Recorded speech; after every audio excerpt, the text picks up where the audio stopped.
I'm glad that you folks are out here doing this, raising the awareness so that before it becomes something uncontrollable, that Right. it's something that you can be able to get people at least aware of the situation.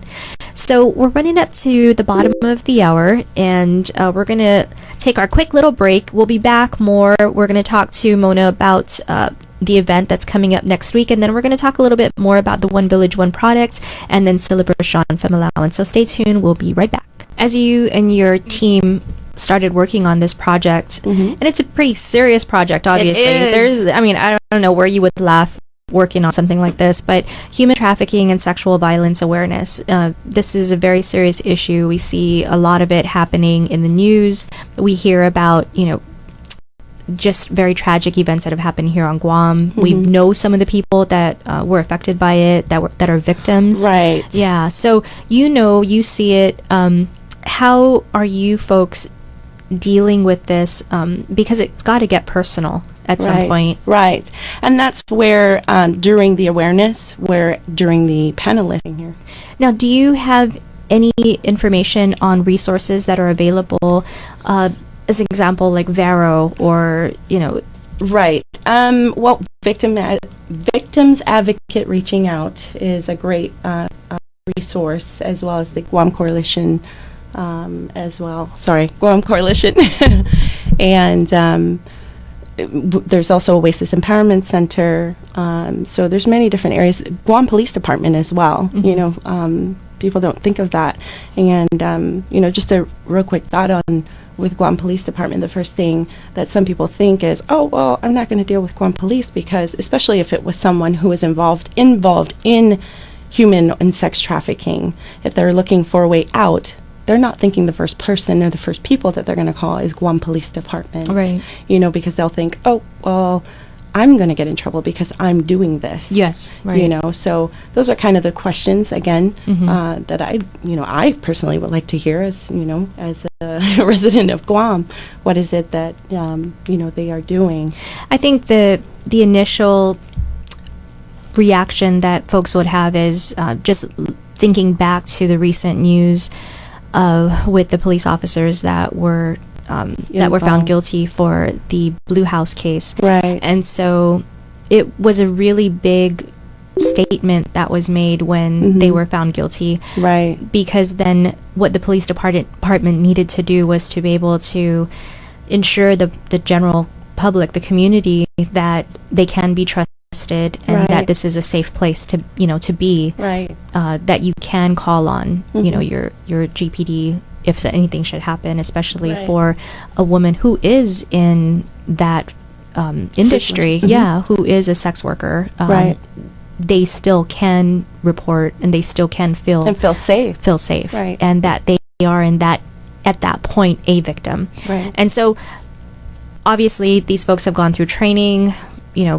We as a general public are just hoping that the best outcome will happen. Right. But at this point, being able to raise the awareness just as general community members is really important, especially for our women and their families that need to feel safe. Right. And it's been really challenging lately because of the attacks that have been happening out there on our women, especially the ones that are just out there exercising, jogging. It's not the same place that it was before, where you can feel like you can go out there. Or you go to the bakery. Yeah, something as simple as that, right? Right. With me, I'm just paranoid anyway, but I won't walk on the other side of the street. I'm that person. My children know to walk on this side of me when we're outside. Right. They know what side of my body they need to be. Right. That's how mother hen I am. Yeah. And I don't know if there are other parents out there just as paranoid. Hold my hand. You need to be in plain sight. That's right. That's right. And so just some general things that we do, as community members. But I think it's really important that the awareness is out there. There could be so many other things that we could learn from this. And so I'm really excited to be able to hear from experts in the field and of course our leaders that are going to be present. So again, folks, if you've just joined us, I'm in studio with Mona McManus, and we're talking about the Human Trafficking and Sexual Violence Awareness event that is happening on August 23rd at the University of Guam. This is a community project. It's spearheaded by Soroptimist International of the Marianas and Soroptimist International of Guam, or together, no, Soroptimist International of the Marianas. They're the ones that are spearheading. Okay, just wanted to make sure I got that clear. Collaborating with them. And so with that, then the event is going to be on a Saturday, which is nice. And the first showing is at 1 p.m. The second showing is at 6 p.m. Who would be the ideal people to attend something like this, Mona? Wow. Community itself, matters, as well as, of course, we've invited the governor, Lieutenant Governor Alicia Limtiaco, and we also wanted, we've sent out invites as well to University of Guam, as well as some of the other colleges, Pacific Island University, Guam Community College, and the hotels as well. I highly encourage for those even at the hotels in sending, sponsoring tickets for their employees to come. I feel that it would be great because then it falls under the sexual violence, portion, Mm-hmm. and using, the event themselves as part of their workshop, into bringing on the awareness and things for them to look out for, So again, when we're talking about human trafficking, keep in mind that it's not necessarily about sexual... not always about sex, sexual, encounters. Right, yeah. encounters. And it could be that somebody's just held against their will. Correct. Considered something like an indentured servant, where Mhm. they are working off a debt for somebody else or for Correct. themselves. Correct. Where their basic freedoms are taken away from them. Right. You always hear things like the passport, but something like can't have access to a vehicle, or Mhm. somebody who doesn't know how to drive. They have no way to get away from wherever they are. Right. Somebody that's kept home or in that facility, who is told when to go outside, when to stay inside. They have to show up at a certain time and stay there. They're not allowed to go into the general public areas, Right. that kind of thing. So those are just examples of what we've seen and experienced in our years of working on projects like this. But there's so many other different things to look at. But the idea is that these folks are, could be anyone. Most of them are folks from off island, yes, maybe, because they want to make sure the child is given that opportunity. They mention something like a child is not allowed to be at home so that they can babysit Right. or clean. Mhm. Isn't that wild? That's That they had to say that. right. They had to remind everybody. I was like, Let me remind you. Seriously?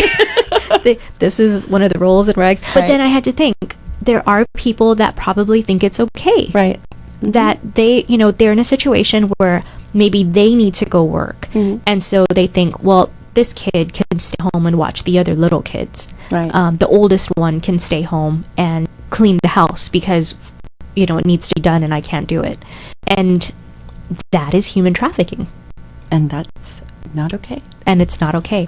But something like that can be considered something as huge as this really nasty word called human trafficking. But we don't know it because there are so many things like, it's our culture to do this, or this is just Right. how we've done it for so many years and we're used to doing things like this. Mhm. But when you're on Guam, we have these laws and these rules that are made to keep our children, especially our children, safe. And so that's why we have them. Right. All right, so we're coming up at the end of the show. Any other lovely things that we want to be able to get out to the community in this subject? Just reminding everybody again, we would love to have everybody show up. There's only so much space, of course, within the showings. So again, it's on Saturday, August 23rd. We have two different showings. It's over at Java Hut Cop, and as well as at Gumatasa. Those are some great places to get some coffee, get your tickets, and be there on Saturday. Please visit our website, www.unwht.org. There as well, you can submit your donations, if you will, and if you're interested in becoming a member, please do email us, and we will definitely get back to you. Thank you so much for getting this word out. And I'm so happy that you're taking this on. It's a big project, but it's so needed. Yes. And it's so important to our community. And I do want to say that if anybody's interested in becoming a member of Soroptimist International Marianas, now would be a great time to be a part of a project like this. Yeah, right. It's so nice to say, I had a part in that. I helped to be able to get those kids out of wherever, that place was, or was helped to awareness. Right. And so that woman was rescued, whatever that situation was. But on another note, Soroptimist International of the Marianas also does a ton of other activities. Yes. Yeah. We and you are the treasurer, so you know about all those projects. We do. So what's any big ones that are coming up after this? Or are you guys going to take a sabbatical? Like me? We have several different ones. One of them we just joined is the T-Stop. Very good. Of painting of the bus stops. So we've posted that on Facebook, so please visit our. And we also have scholarship and Women Opportunity Awards. Actually, it's now Soroptimist Live Your Dream Awards, formerly known as Women Opportunity Awards. Also, the Soroptimist Violet Richardson Award coming up, and the Soroptimist Ruby Award. So I love that. Yes. Great project. Thank you so much, Denise. I appreciate your time. Love K57. Great job. And I'm so happy that we're able to get the word out. So anytime you folks have anything, just give us a call here, and I'd be happy to have you on. All right. So it's about the end of the show. This is News Talk K57, KGUM in Hagåtña. CBS News is next. Have a wonderful weekend, everybody. Adios. Yeah, I wanna scream and shout.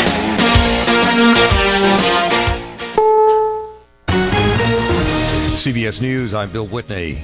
A change of tone in Ferguson, Missouri, where